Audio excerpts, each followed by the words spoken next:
Alrighty, guys. So let's talk about Wrestlemania.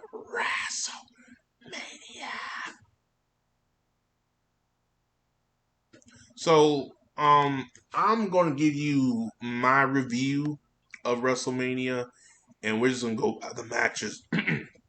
We'll talk about night one and night two. So let's talk about night one first. And I'll give you my highlights of the matches that we'll talk about. The Usos versus Nakamura and Boots. The match was okay. It ended early because Boots, I think, tore something in his knee, so he's gonna be out for a while. So yeah. Other than that, it was okay match. I don't know if they were supposed to win it or not. I doubt it though. But did that match need to be on the card? No. And where Ricochet and Kevin Owens wasn't, that's kind of like where a lot of people have issues with. But I'll give it up for them. The tag team division has been doing pretty well. They put both tag team divisions, even the women's on the card, which is saying much. Drew McIntyre versus Happy Corbin skipped it, but I heard it wasn't bad. So, okay, cool. Skipped the Miz and Logan Paul match. Didn't care for it, but apparently that match was a little bit longer um, than Drew McIntyre's. Okay.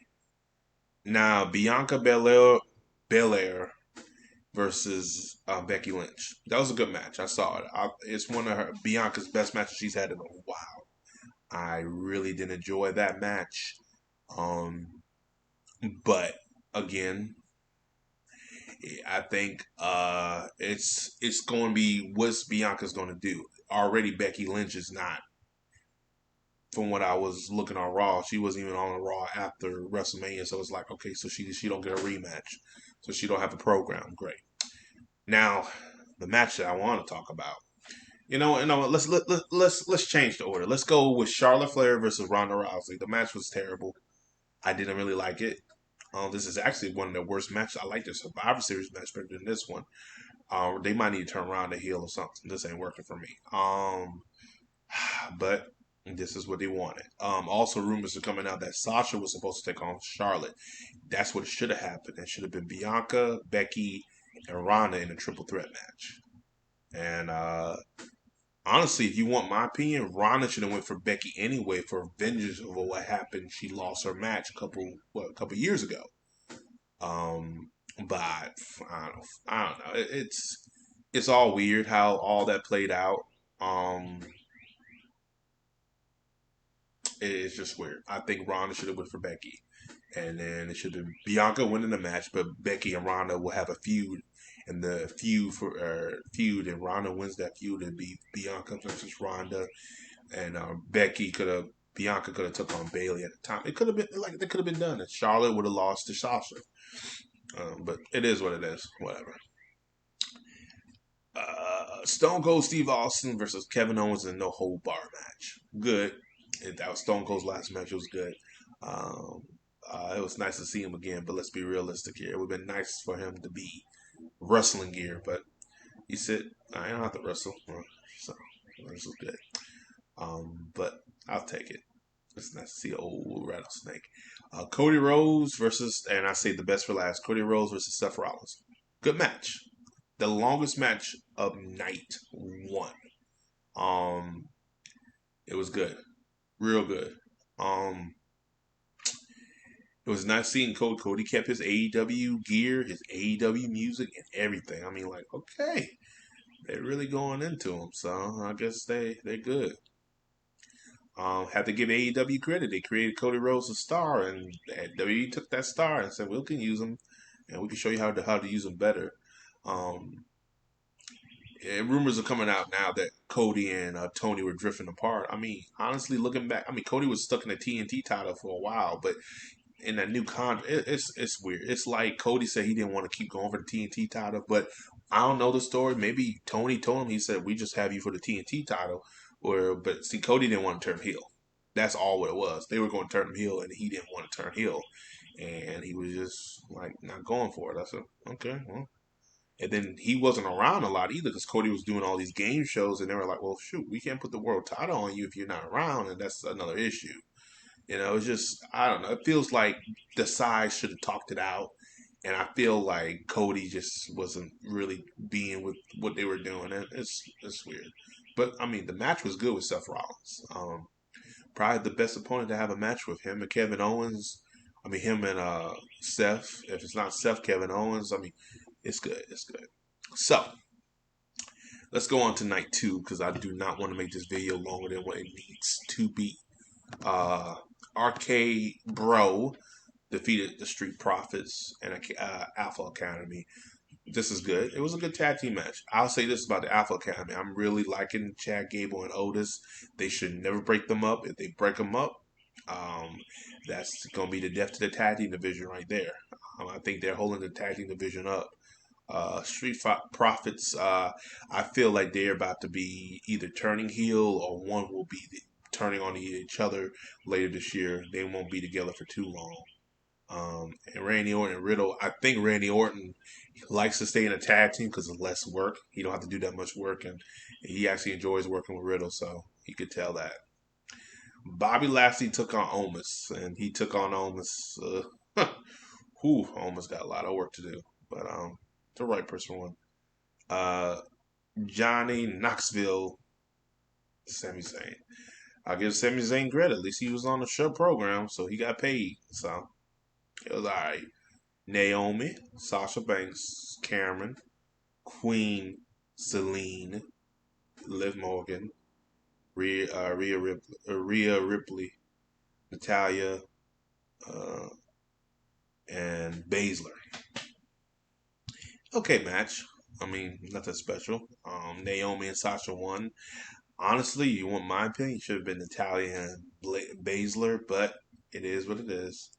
I think they wanted to give the title to Sasha because she was supposed to be in the Flair match, and Naomi did a great job against Flair a couple weeks ago. They were like, let's give it to them and please them for a little bit. But it kind of shows you they put two black people together out of random, so it is what it is. Edge defeated AJ Styles. Mm-mm-mm. And the Damian Priest helped out Edge, which is good. Good. So, I mean, the match was good. I enjoyed the hell out of it. And it's a dream match, Edge versus AJ.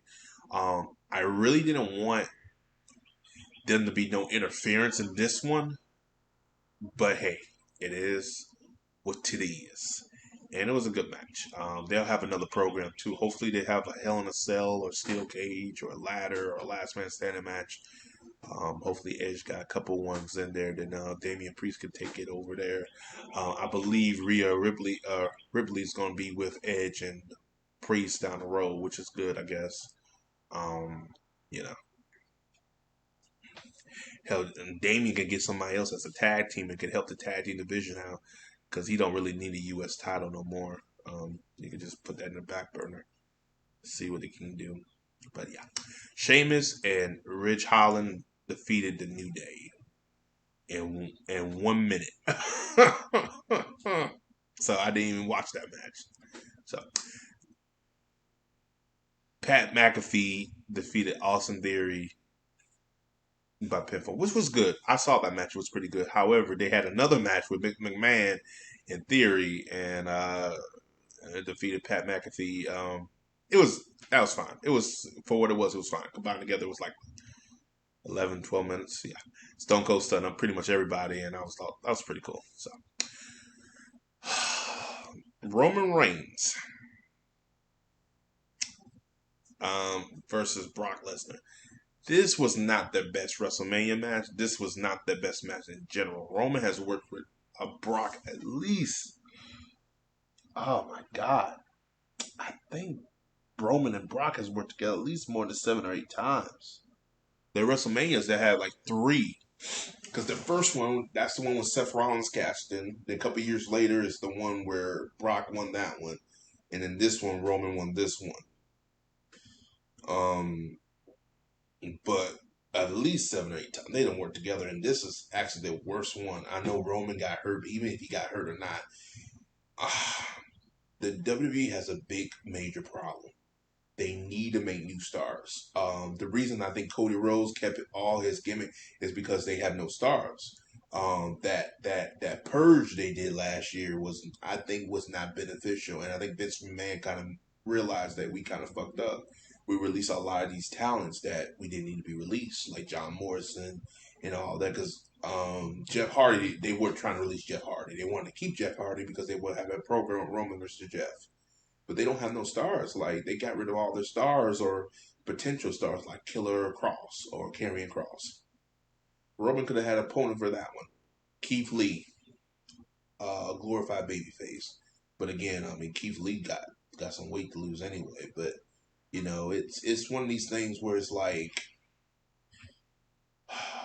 it's like you release all these talents. Alistair Black, Buddy Murphy. I mean, these are guys that you release, and these guys have already been set. FTR. I mean, the list goes on. They release too many talents, and I think that's been the biggest problem. FTR won't go back, especially the match they had with the Briscoes. They don't need to go back. Holy cow, that was a match. That's a great tag team match, and that's the match of the year to me. Like nothing has topped that match.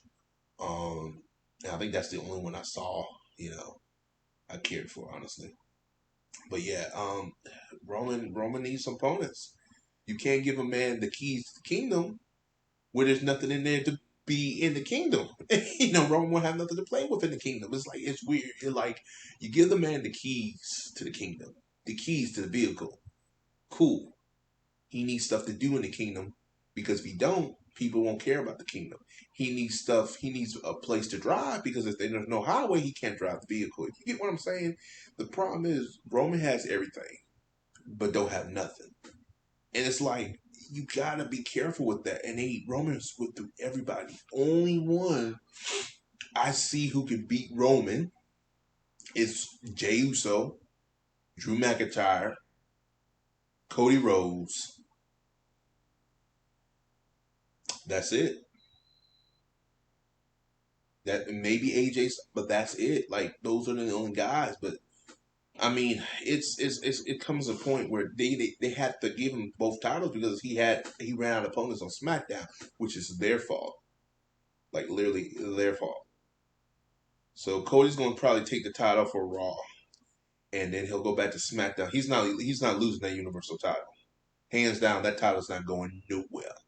The only one I see taking that title from it is either Drew on Braun Breaker or Jey Uso. Not Jimmy, but Jay, which makes sense if you go back in the storylines. But they're not going to give the title to Jay.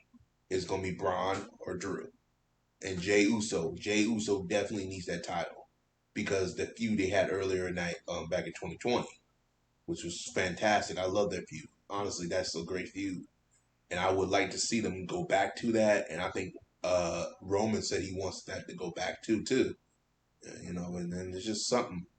But Jay, I don't know. Jimmy seemed like the more outspoken one, but honestly, Jay to me is better. Jay proved that he was made of it ready, and he's still made of it ready. Like the tag team is beneath him now. Like I don't want to see him to do nothing but singles now and get some new moveset and just get away from his brother at this point. They need to split both of them up. So, but yeah, that's just my opinion. But other than that, it was not a bad WrestleMania. Um, night 2 had like 9 matches. Go figure. I do like the 2-night thing. It does give you a break. However, if you're a wrestling fan, it's a lot of content to take in. Will this make me watch wrestling again? Hell no. Hell no. It's just too much. I just saw it because of Stone Cold, Cody Rhodes, and Roman Reigns. That's it. Those are the only 3. Roman's doing a great job, and I think Roman has finally found a character that is connecting to people. As a heel, he's believable, and he comes off believable now. The problem with Roman Reigns back in the day, and I'll end the video right here, is just that they forced him. When he left the Shield, he should have been with the Authority anyway. Like he fits the Authority's motive. He fits what this man looks for. Like that's what the Authority looks for. He's an A+ player. Randy was fine. Steph, don't get me wrong, is fine, but let's be realistic here. Steph could have turned heel by himself and got over with his talent. Steph is just glorified talent anyway. Roman was the one who needed the authority, especially early on. And I think they did him a disservice too. Putting him by himself was not a good idea. And then he kept the damn shield gimmick, which is like a heel tactic to do. He should have been a fucking with the authority. There's a lot of things. You go back in that story, like you say to yourself, like I would have done this differently. Like it would have worked out better. The problem is like Triple H is smart, and at the time you could tell he wasn't running the company creatively as much as he was, as he does a little bit later on. And the biggest thing too with Roman Reigns is when Roman Reigns had the Shield gimmick, um, it just wasn't connecting. He had the same music, it just not connecting. This is connecting. He's his own character now. He's finally found his character, the tribal chief, um, the needle mover, whatever, the tribal chief. Roman Reigns, the tribal chief versus the Great One that sells itself. And Roman don't need to turn face at all. He needs to stay heel until Rock comes in. Once the Rock comes and go, turn that motherfucker face. I think as a heel, he's doing well. Hell, honestly, I won't even drop that title to nobody until Rock comes. If Rock is available, or he should be available for next year, so that's when I do it. But yeah, that's just my opinion on the matter right now. But other than that, guys, that's it.